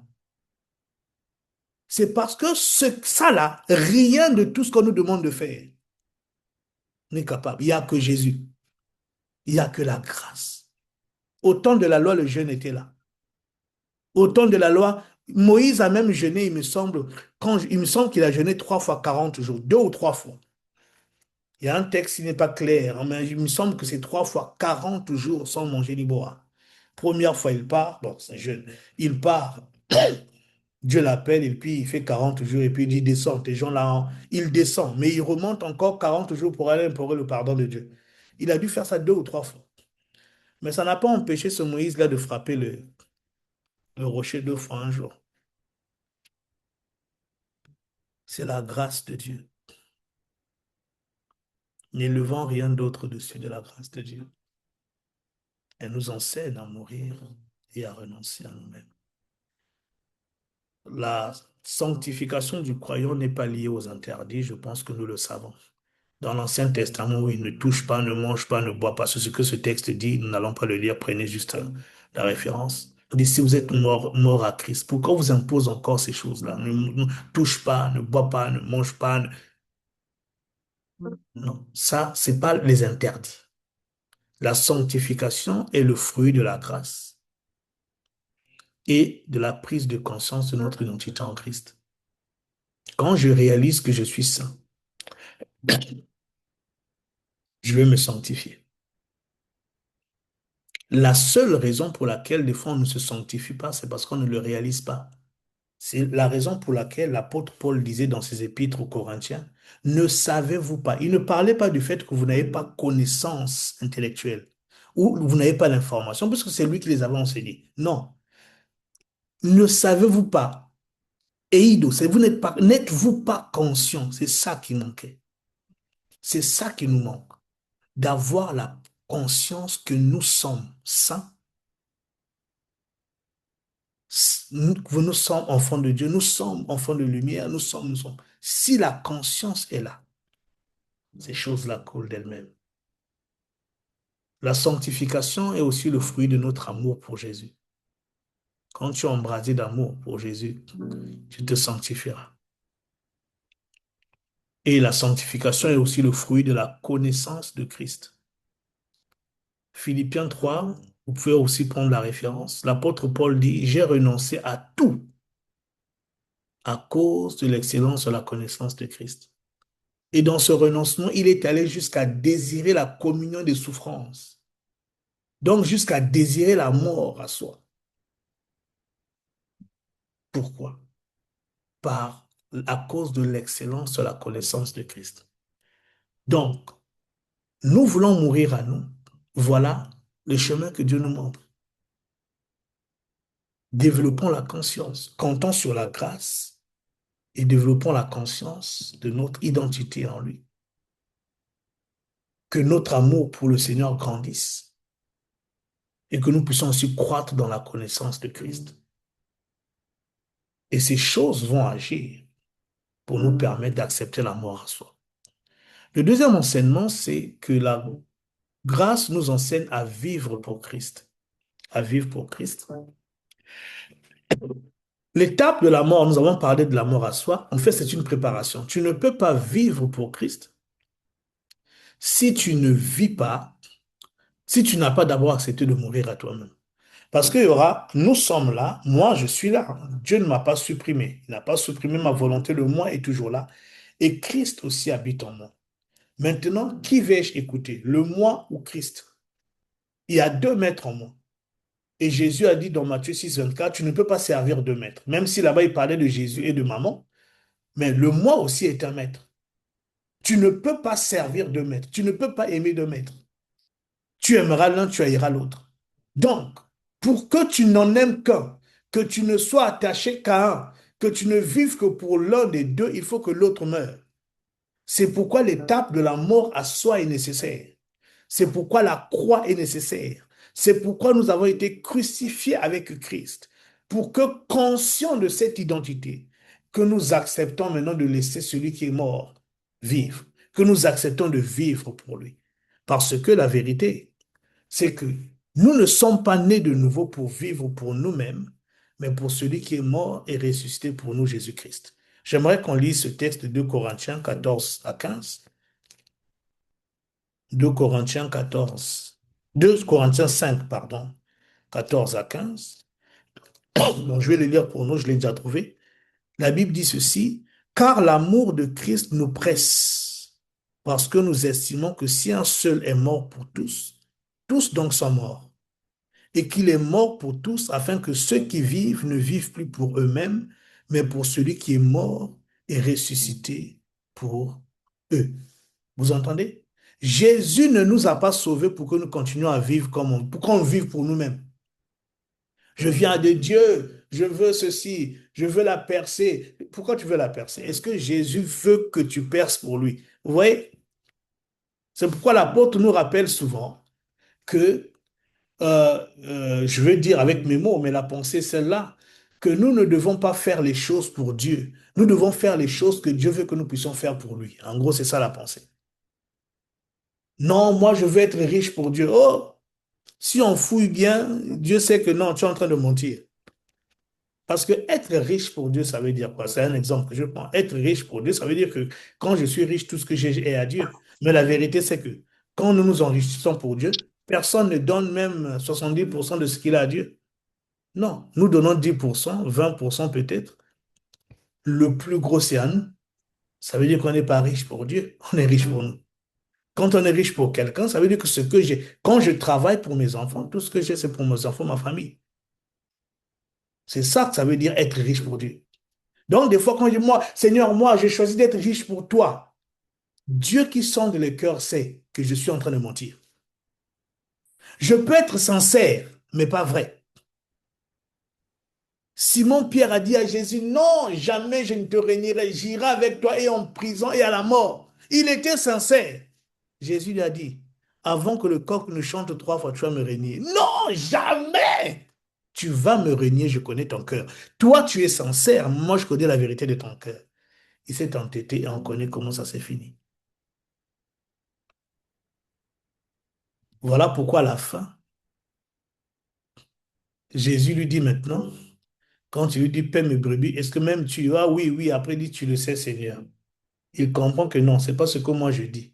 C'est le Seigneur qui doit me dire si je l'aime. Au départ, il dit oui, Seigneur. Et il dit encore oui. Et puis la troisième fois, tu le sais, Seigneur. Tu sais que je t'aime. Mais tu le sais. Et puis Jésus dit, quand tu étais jeune, tu faisais ce que tu voulais. Mais quand tu vas mourir, quelqu'un d'autre va attacher tes mains. Et puis on t'emmènera où tu n'iras pas. Ça veut dire qu'avant, c'était moi. Mais là, tu te soumettras complètement à ma volonté. Ce n'est pas ce que toi, tu choisis. Ce n'est pas là où tu veux aller. C'est là où moi, je veux que tu ailles. Parce que je t'ai sauvé pour vivre, pour que tu vives pour moi. C'est ça la raison pour laquelle c'est le deuxième enseignement, grand enseignement de la grâce. Vivre pour celui qui est mort et ressuscité. Mon frère, ma sœur, si tu ne le savais pas ou tu ne l'avais pas réalisé, que ce soir, que Dieu t'accorde la grâce de le réaliser, mais aussi accepte-le. Ta vie n'est plus à toi. Dieu peut te demander d'abandonner ce que tu fais, d'abandonner cette grande carrière, d'abandonner ces projets, d'abandonner. Tu dois être capable de dire Seigneur, oui, parce que Amen. tu vis pour toi. Ça coûte. Abraham, tu veux marcher avec moi, quitte ton pays, ta famille, ta patrie, vers une terre que je te montrerai. Bon, ça c'est quelle foi? Ça, c'est quelle épreuve? Encore, tu viens me voir, tu dis, Pavel, quitte la France, quitte Lyon pour aller au Zimbabwe. Je sais que je vais au Zimbabwe. Donc, je sais qu'il faut que je prenne le billet. Toi, tu me dis quitte. Donc, je dois quitter, prendre mes affaires, je sors de chez moi, mais je ne sais pas où je vais. Je veux seulement marcher, puis tu me diras en cours de route. Abraham avait une grande foi, hein. Je ne comprends pas pourquoi on l'appelle aussi père de la foi, parce que ça, c'est de la folie. Je pense que quand il a dit ça à son père a dit quoi? Moi, je t'accompagne parce que tu n'es plus normal. C'est pour ça qu'il est sorti de là, il est d'abord allé avec son père jusqu'à Charan. Et puis, certainement à cause du poids de son père, le père a dit non, on s'arrête ici, on va pas loin. Et Dieu a dû attendre que son père meure pour qu'Abraham continue la marche. Ça commence par comprendre ça. Je vis pour celui. Jésus ne m'a pas sauvé pour que je vive comme je vive la vie que je veux, que je sois là à attendre de lui pour des choses de ce siècle ou dans ce siècle. Non, c'est pour vivre pour lui.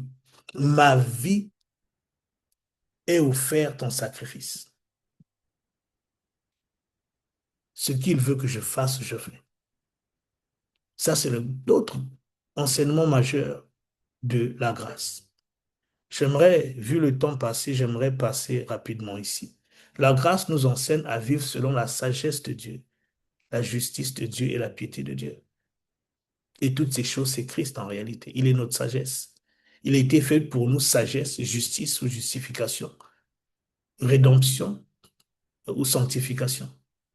Et il est le mystère de la piété, Dieu manifesté en chair. Donc, tout ça, la grâce nous enseigne à ne pas compter sur notre sagesse, mais à compter sur la sagesse de Dieu. À ne pas voir la justice comme nous la concevons, mais à voir la justice comme Dieu la conçoit. Et c'est le grand problème que Job a eu avec Dieu. Job avait une conception de la justice, qui était une justice basée sur les œuvres. Alors il a marché droitement. Mais quand les épreuves sont venues, qu'est-ce qu'il présentait à Dieu? Ses œuvres. Il présentait à Dieu ses œuvres. Il osait dire, ah, si seulement je savais où trouver les chemins pour aller vers Dieu. Ah, si seulement je savais, si seulement il pouvait m'apparaître, je lui demanderais des comptes. Je lui montrerai, voilà, j'ai jamais posé mes regards sur une vierge. Je n'ai jamais maltraité les veuves et les orphelins. Même la terre, j'ai tout fait pour être parfait devant tout le monde et même la terre. Dieu n'a rien à me dire. Je suis juste. Quand Dieu est venu vers Job, il ne lui a pas parlé de ses péchés. Et c'est ça la grâce. Il ne lui a pas parlé. Il lui a juste posé des questions sur la création. Quand Job sort de là, il dit, mon oreille avait entendu parler de toi, mais maintenant mon œil t'a vu. Aussi je me répands. Mais tu te répands pourquoi? On se répand quand on reconnaît qu'on était pécheur. Il dit, je me répands et je me condamne. Mais comment tu te condamnes? Toi qui te voyais juste. Il dit, je me condamne. Il a compris que Dieu ne voit pas la justice comme nous voyons la justice. Et c'est le même problème que les Juifs ont eu. Ils sont du zèle pour Dieu, mais ils ne connaissent pas la justice de Dieu. Et c'est un drame quand un chrétien ne connaît pas la justice de Dieu. Il va juger selon sa propre justice et non pas selon la justice de Dieu. Alors la grâce vient nous enseigner cela. Comment marcher selon la sagesse de Dieu, comment marcher selon la justice de Dieu et selon la piété de Dieu. Ce n'est pas parce que je fais des œuvres de piété que c'est une piété que Dieu accepte. Nos frères, entre guillemets, musulmans, il y en a des pieux. Mais ce n'est pas une piété que Dieu accepte. Il y a une piété qui est selon Dieu. Et la grâce vient nous enseigner cette piété-là. Et pour terminer, enfin presque, elle nous enseigne le troisième grand enseignement de la grâce, c'est notre espérance en Christ. La finalité du croyant, ce n'est pas le siècle présent, mais le siècle à venir. Ça, nous devons le savoir. Dans Éphésiens 1, 13 à 14, je vais balayer rapidement, vous pouvez noter les références, on ne va pas les lire. On nous dit là-bas que le Saint-Esprit que nous avons reçu dont nous avons été scellés est un acompte. Un acompte, nous savons ce que c'est. S'il y a un acompte, ça veut dire que c'est juste une partie qui nous a été donnée. Le reste viendra plus tard. Tout ne nous a pas été donné. Et dans le siècle présent, nous n'avons que des acomptes. Jésus dit quelque part, quand on lui a posé la question, nous avons tout abandonné, nous avons tout, qu'est-ce que nous gagnerons? Il dit, au centuple dans le siècle présent. Donc, vous voyez, même dans le siècle présent, on est limité au centuple. C'est qu'une partie. Mais la vie éternelle dans le siècle à venir. Nous, le rendez-vous avec Dieu, c'est là-bas. Le siècle à venir. Dans Romains 8, 18 à 23, nous connaissons ce texte où on dit que euh, la création soupire, elle attend la révélation des fils de Dieu. Et nous prenons ce texte pour dire que voilà, nous devons nous révéler, la création, et c'est vrai en partie, c'est vrai en partie, nous devons nous révéler. Mais quand vous allez vers la fin, on dit ceci, la création soupire, mais l'apôtre Paul dit, nous aussi nous soupirons. Ah, ça veut dire que le soupir que la création a là, c'est pas il ne sera pas satisfait par nous maintenant, entièrement du moins. Parce que le même soupir qu'il y a dans la création, nous aussi on l'a. On attend quoi? La rédemption du corps. Ça veut dire qu'il y a un autre rendez-vous qui nous est fixé. Pas dans le siècle présent, dans le siècle à venir. Dans Philippiens 3, 20, 21, on nous parle du fait que nous sommes citoyens des cieux, d'où nous attendons le Seigneur Jésus, qui viendra et qui transformera ce corps d'humiliation en corps de gloire. Ici, malgré toutes nos prières, nos onctions, nos sacrifices, tout, la fatigue est là. Les maladies nous attaquent. Beaucoup de choses. Là, oui, j'ai encore des lunettes. Tout ça, c'est quoi? Ça montre que les yeux, il y a quelque chose. Dans ce siècle-là, le corps-là ne sera pas parfait. Et puis, à un moment donné, il vieillit même. Et puis, à un moment donné, ce sera la tombe. Il mourra. Mais il y a une meilleure résurrection. Il y a un meilleur corps qui nous attend. Celui-là ne connaîtra pas la mort, ne connaîtra pas la vieillesse. Et c'est ce rendez-vous-là qui nous est donné. Dans 1 Thessaloniciens 4, on nous parle du moment où le Seigneur, au son de la trompette, à la voix d'un archange, va faire que les morts en Christ ressusciteront, nous aussi, et puis on va être enlevés. Et quand on va être enlevés à la rencontre du Seigneur, on dit, et nous serons toujours avec lui. Aujourd'hui, nous sommes avec le Seigneur, mais qui le voit? C'est en espérant, c'est par la foi. Des fois, on soupira, Seigneur Jésus, quand est-ce qu'on te verra? Mais en ce jour-là, nous le verrons face à face, tel qu'il est nos yeux. Amen. Celui pour qui nous sommes, nous souffrons tant. Celui pour qui nous nous consacrons. Celui que nos cœurs ont aimé. Celui qui nous a aimé le premier et qui nous le fait aimer. Nous le verrons. Alors moi, je suis comme l'apôtre Paul. Je dis, il n'y a qu'une seule chose qui me retient sur la terre, c'est la mission. Moi, je l'ai dit souvent, je dis même à mon épouse, ah, moi, dès que je finis ma mission, moi je pars. Je n'ai pas envie de rester ici sur la terre. L'apôtre Paul disait, j'ai envie de m'en aller pour être avec le Seigneur. Parce que même si on peut prier, ah non, la présence de Dieu est là, la gloire de Dieu est là, et celle de là-bas n'a rien à voir avec celle qu'on ressent quand on est dans un culte, ou que ce soit un culte personnel dans le lieu secret, que ce soit un culte communautaire. Tu pourras expérimenter une présence extraordinaire sur la terre là, mais elle est de loin, de loin, de loin inférieure à la présence du Seigneur là-bas.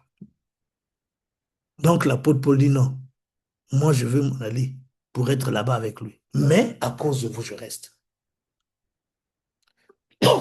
Parce que nous avons un rendez-vous là-bas, frère. Dans 1 Pierre, on nous parle de l'héritage qui nous est réservé dans les cieux, qui ne peut ni se corrompre, ni se flétrir. On nous parle des louanges que nous recevons du Seigneur. On nous parle du salut qui est prêt à être révélé. Pas maintenant. Dans Hébreux 11, 13, 17, on nous fait comprendre que nous sommes des pèlerins, comme Abraham. 2 Pierre 3 aussi en parle. Abraham, ils ont tout laissé parce qu'ils cherchaient une cité céleste. Et la Bible dit qu'à cause de ça, Dieu n'avait pas honte d'être appelé leur Dieu. Est-ce que tu peux dire avec certitude là où tu es que Dieu n'a pas honte d'être appelé ton Dieu ou ton Père? C'est des questions qu'on peut se poser. Pas pour, mais voilà, parce qu'on veut le meilleur avec Dieu. Nous devons vivre dans l'attente de notre Seigneur Jésus-Christ, à l'instar des saints de tous les temps, de l'Ancien Testament au Nouveau. Ils ont vécu. Abraham n'a même pas attendu, comment ça s'appelle? Euh, Canaan physique. Non, il a attendu la cité céleste. Le chrétien doit vivre avec la conscience du siècle à venir, la conscience de l'espérance du retour du Seigneur. Il doit vivre en attendant que Jésus revienne. Et il doit travailler dans cette perspective-là. Sinon, nous risquons d'être comme Démas. Connaissons Démas? Dans 2 Timothée 4, verset, je crois, 10 par là-bas. On nous parle de Démas. Paul dit, Démas m'a abandonné par amour pour le siècle présent. Si en tant que, c'était un chrétien, hein. Si en tant que chrétien, nous ne vivons que pour le siècle présent, ou ne vivons pour le siècle présent, tôt ou tard, nous allons abandonner le Seigneur, le service, tout, par amour pour le siècle présent. Quand vous lisez les épîtres, excepté, et encore même Galates, c'est quand même sous-entendu. Dans toutes les épîtres, on vous parle de l'espérance. Les apôtres n'écrivaient jamais, ne parlaient jamais sans parler de l'espérance, sans fixer les regards des saints vers la cité céleste, vers le retour du Seigneur. Les cœurs devaient être tournés vers Jésus qui revient bientôt, qui vient bientôt. Et nos cœurs doivent l'être aussi. Et pour terminer, j'aimerais nous proposer ce cas pratique. On va juste lire un texte. Là, quelqu'un peut nous aider. 1 Thessaloniciens 1, verset 9 à 10.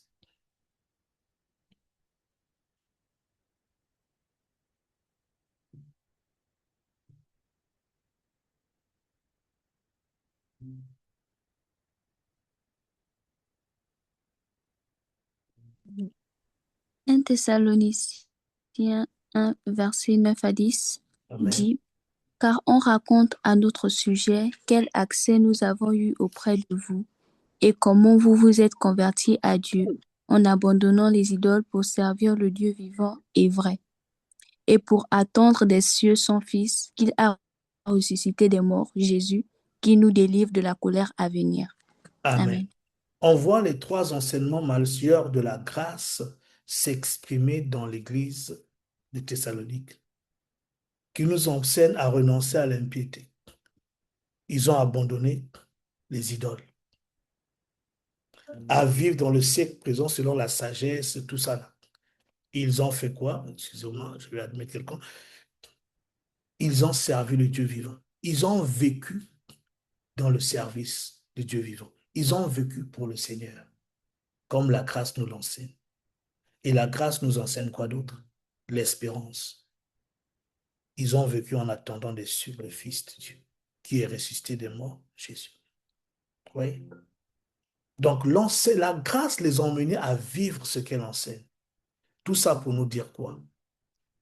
Cela est possible, de vivre selon l'enseignement de la grâce. Si eux ont vécu selon l'enseignement de la grâce, si la grâce a œuvré au milieu d'eux, de manière à les emmener à pratiquer les 3 enseignements majeurs dont parle Tite, c'est que même en notre temps, pour nous qui sommes arrivés dans les temps de la fin, nous pouvons vivre selon les enseignements de la grâce. La grâce de Amen. Dieu peut œuvrer et nous emmener à vivre dans cette dimension. Et pour terminer, j'aimerais, et je repasse aussi la parole en même temps, juste qu'on prenne le temps de prier. Nous avons besoin que cette grâce agisse, nous enseigne. Peut-être que tu n'as jamais reçu ou jamais entendu l'enseignement de la grâce. Personnellement, tu n'as peut-être pas de témoignage. Je dis là, la grâce m'a enseigné, je reconnais. Que cette grâce te soit accordée maintenant. Tu peux élever ta voix, prier, prions, demandons la grâce de Dieu. Et je repasse la parole à mon frère pour conduire ce temps de prière et merci à tous. Alléluia, on a été béni, édifié. Le pasteur Pavel nous a donné un canevas de prier justement pour la grâce, que la grâce nous enseigne.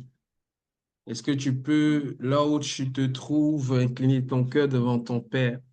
Prends ce temps comme au sérieux. Vous savez, Jésus pouvait dire sur les villes de Jérusalem et autres, si tu as connu ton temps de visitation. Je crois qu'il y a une onction, il y a une grâce particulière qui est relâchée justement. Dieu a relâché quelque chose et je veux que tu te connectes à ça. Est-ce que tu peux te disposer là où tu te trouves, disposer ton temps, ton espace, ton esprit, ton cœur, tes pensées et prier par rapport à ça. Tu vas prier pour que Dieu te touche et que sa grâce t'enseigne justement à renoncer à tout ce qui est impiété. Est-ce que tu peux élever ta voix?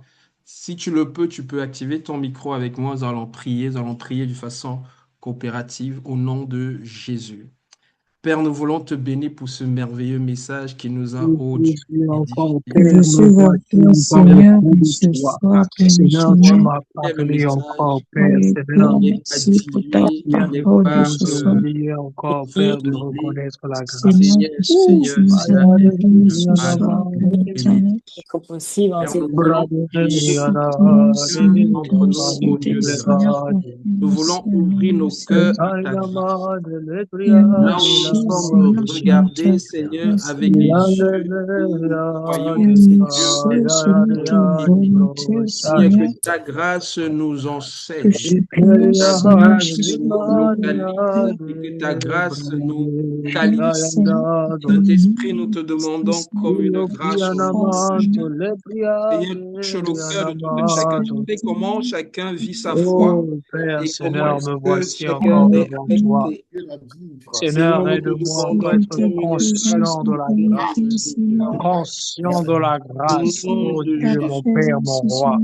Au nom Aide-moi à de être conscient Jésus. de la Seigneur, grâce. nous te demandons Aide-moi à encore être plus de conscient grâce de la grâce. dans Ma le nom livre de adosh Jésus. tayarado. Aide chacun Aïe, d'entre ben, nous, Seigneur, à kamarabaï, libro. renoncer. Aide Seigneur, je chacun prie d'entre encore, nous, Père, Seigneur, Seigneur, que à recréer en la nous la pleine Pourquoi? vertu de connaissance Oh Jésus. Dieu, véritable et pourquoi? physique Père, nous te encore, Père, demandons Pourquoi? nous soit encore, encore Père, plus de Seigneur. grâce. Pendant que nous Dans le enseignons, précieux nom de Seigneur, Jésus. fais-moi grâce de Touche nos considérer cœurs, encore touche nos vies, aide ta chacun d'entre grâce. nous dans nos faiblesses. Père, Dans le Seigneur, nom de Seigneur, Jésus. je la viens devant grâce de toi pour Laisse-moi considérer ta grâce, consommer. considérer ta grâce au nom de Jésus. Laisse prier. Nous allons encore élever nos voix dans ce deuxième axe de prière. Nous allons prier parce qu'on a entendu que la grâce nous donne de vivre non plus pour nous-mêmes, mais de vivre pour celui qui est mort et ressuscité pour nous.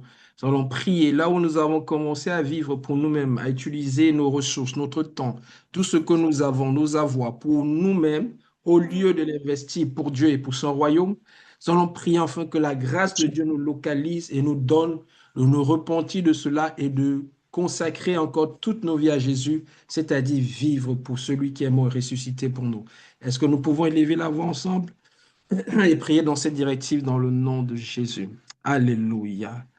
Père, nous voulons te demander Voici, comme Seigneur, c'est Seigneur, me notre voici privilège, encore, Seigneur, de Père. prier, Père mets-nous éternel. sur Seigneur, la voie aide-moi chemin. encore à être encore Oh, Voilà conduit où par nous Père, ta avons grâce. commencé à vivre nous pour nous nous-mêmes. pardon Aide-moi à pour être toutes ces encore Là où faiblesses nous que bercé nous par avons ta avons grâce. voulu abandonné vivre cette pour vie. nous-mêmes, Seigneur, à Seigneur. gauche, Papa, aide-nous, à Seigneur, droite, à Oh, vivre Père pour toi. devant, éternel, À derrière, dans mon être renoncer encore, et aide-nous, Père, de à Seigneur. considérer. soumettre volontairement, oh Aide-nous, Dieu, Je veux Seigneur, encore, à Père, notre nous considérer la volonté à grâce. la soumettre, tienne dans le Seigneur. nom de Jésus. Père, je Que ce Aide-nous, veux ne soit Seigneur, considérer pas à la le grâce. fruit d'une soumettre à ta doctrine, Seigneur, je ne volonté, veux pas Seigneur. mais régner la le grâce. fruit de Aide-nous, Père l'enseignement de ta Père, éternel, je grâce à veux nous au nom de considérer la soumettre à Jésus. grâce. toi, Enseigne Seigneur. chacun d'entre Oh, nous Père, afin que ça ne Aide-moi, soit soumettre Seigneur, pas, à nous Seigneur, un à acte considérer toi, la grâce. religieux, Seigneur. mais Oh, un Père, acte d'amour, De voir un acte de encore, Père, révérence, nous de avons besoin, révélation dans Seigneur, le de nous précieux nom se de déployer, Jésus Seigneur. de Nazareth.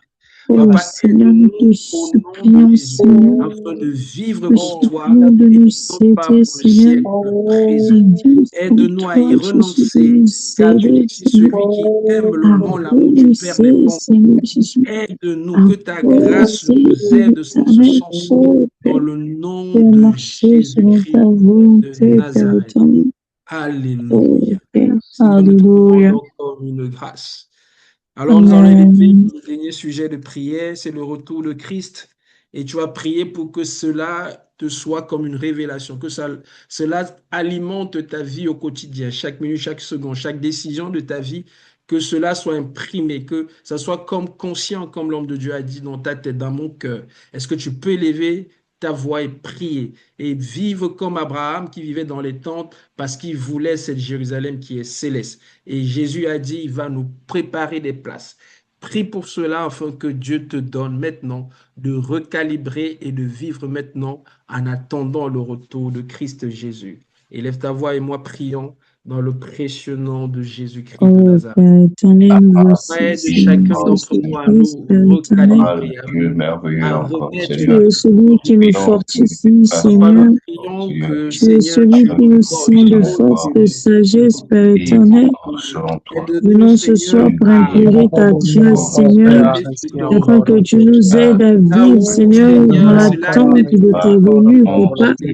Oh Père, nous permets de vivre dans l'attente de ta venue, Seigneur, en marchant selon ta volonté, selon tes principes, Seigneur. Nous te recommandons, Seigneur, chacune de nos vies, Seigneur.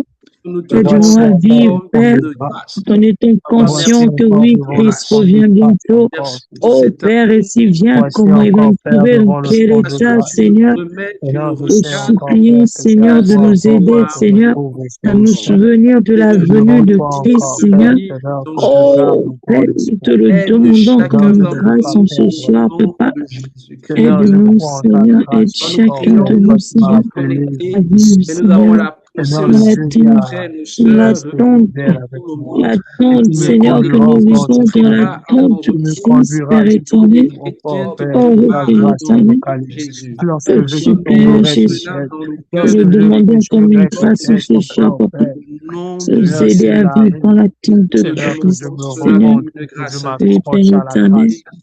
Oh, Père, manifeste-toi, Jésus. Manifeste-toi, Seigneur. Je m'accroche à la grâce. Je m'accroche à la grâce. Tu es fidèle encore, Père. Je m'accroche à la grâce. Seigneur Père, nous te bénis. Nous te bénissons pour l'apôtre Gaël et le pasteur Pavel qui nous a, oh Dieu, bénis au travers de cet enseignement. Papa, nous sortons de là, restaurés, recadrés, nourris. Et Seigneur, nous prions afin que tu nous accordes la grâce de garder cela. Papa, nous avons confiance maintenant que tout ce que nous avons est grâce et tout ce que nous pouvons faire est une grâce.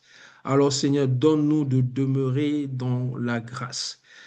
Nul ne mérite, nul ne fait par sa force, c'est par ton esprit, tu le dis.